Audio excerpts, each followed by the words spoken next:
He was no stranger to her. She's met him before. That fleeting meeting in the church, the day that damned statue was destroyed. The man did not say a word, but merely looked at Presepe silently. His face still had very calm and gentle features, but his blue eyes staring at her made her feel an unexplained chill. Rather, it seemed that even last time, he was staring at her in the same way. Even though he was the one who approached her first, he never spoke. Not long after, it was Presepe who spoke first. "What are you doing here? Are you one of the knights of the church? But you are not wearing their uniform." If he was not one of the church's knights, nor one of Fenric's soldiers, then why was he here? She had seen him in the imperial palace before, so he was definitely not from this village. "And I saw you at church last time. You remember that, don't you? Were you the one who smashed that statue?" Although she asked him several questions, the man did not budge. He didn't say anything, didn't move, just stared at her. She furrowed her eyebrows and spoke in an annoyed tone. "At least answer me something. Last time you spoke well and said you apologized. How did you get here?" But he did not answer her questions, but rather asked a strange question. "I came walking. But the area is guarded." There was no one guarding her. Weren't there walls? I mean, the ones that are enveloped in holy power, they can't be crossed easily. It was broken. Just like the statue in the church was broken. She said the last sentence in an openly accusing tone, but he showed no reaction. He just looked a little annoyed, as if he didn't like it. "So, who are you?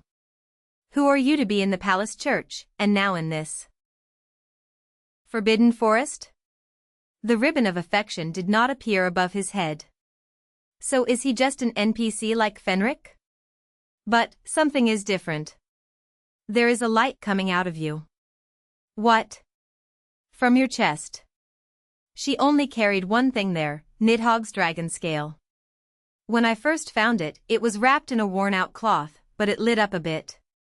That's why, before she left Vanessa's house, she wrapped her in several layers of dirty cloth, then put her inside her underwear and closed her clothes tightly.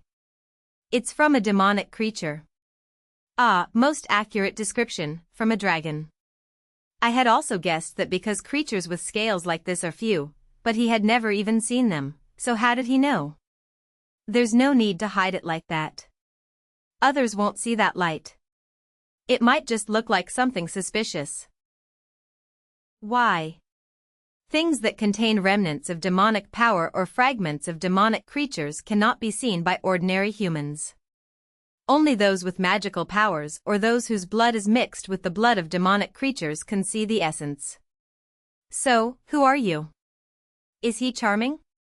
From the magic tower, like Ivan?" If he was, it would make sense that he was in the palace. However, if he was the one who did it, she still doesn't know why he smashed the statue. But the man smiled lightly, and then said something that Presepe had not expected at all. "Demonic creature." He said it as if it was completely normal. "What? Isn't that what you wanted to hear?" "No, it's not that I." "Just a moment, then why were you in the palace? You were really the one who broke the statue, right? If you think that demonic creatures cannot enter the palace or the church, then you have a very narrow prejudice. Don't you? Well, let's say this, then why did you smash the statue like that? Do you have proof that I did this?" She didn't have it. He was a very suspicious man. However, for some reason, she felt strangely confident that he wouldn't hurt her. No, wait a minute. If he was a demonic creature, and he could tell that this shell belonged to a dragon without seeing it. Please, turn your face a little.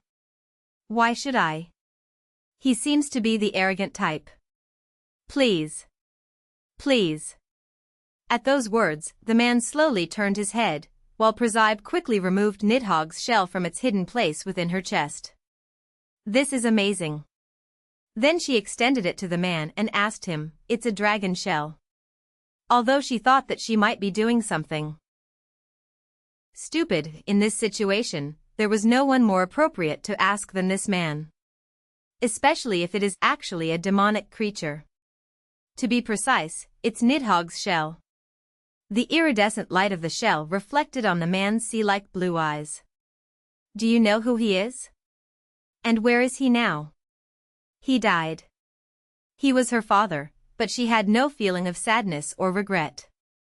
Only, what saddened her was the loss of hope that she could learn anything from him if he was still alive. He was attacked by the Knights Templar and received a fatal wound. He fell into a long slumber, and as soon as he woke up, he was killed. So, this is what he meant when he said he'd be back. Vanessa was waiting for this. But what the man said next was a bit surprising. He was killed by someone you knew well. About 4 years ago. Who? Leader of the Knights Templar, Siegfried. You must know very well that it was only 3 years after Siegfried joined the Knights that he killed a dragon and received a holy sword as a reward. Yes. That dragon that Siegfried killed was actually Praesepe's father. Even this was a hidden prophecy. But, why are you looking for your father? The man asked her again. Are you going to build a grave for him now? Or are you hoping to find out something? The man's eyes suddenly lit up as he stared at her. Just because humans are naturally curious about their roots, something like that, and I do not intend to express my complicated feelings to you after discovering this family fact.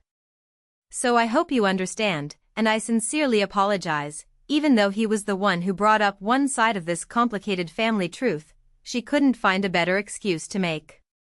But, why did you even approach me? Does he intend to hurt her?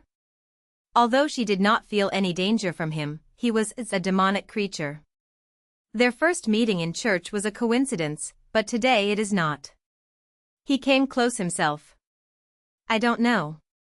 The man answered slowly, bending slightly to bring his gaze to her eye level. But I have some curiosity. For my part? In the western side of the Forbidden Forest, lives the Demon King. He has existed on this land, in this forest, long before Itloya was even founded. Many flocked to eliminate him, and wars repeated without end. Just as countless people died, the Demon King was not unscathed every time. He had his limbs amputated, his intestines hanging out, and even his head cut off. And, what next? But he came back to life every time. Then at some point, he realized the truth, that he could only repeat this senseless conflict, this endless war. Even when he does nothing, people ceaselessly rush to him, and any disaster that occurs is attributed to him and used as a pretext for waging wars against him. Yes, as if he was born just to be hated by humans. From the beginning until now. As if it was all carefully calculated. Then his cold eyes asked her, if you were in his place, how would you feel? A strange question that is difficult to understand. If you were the Demon King, wouldn't you feel wronged?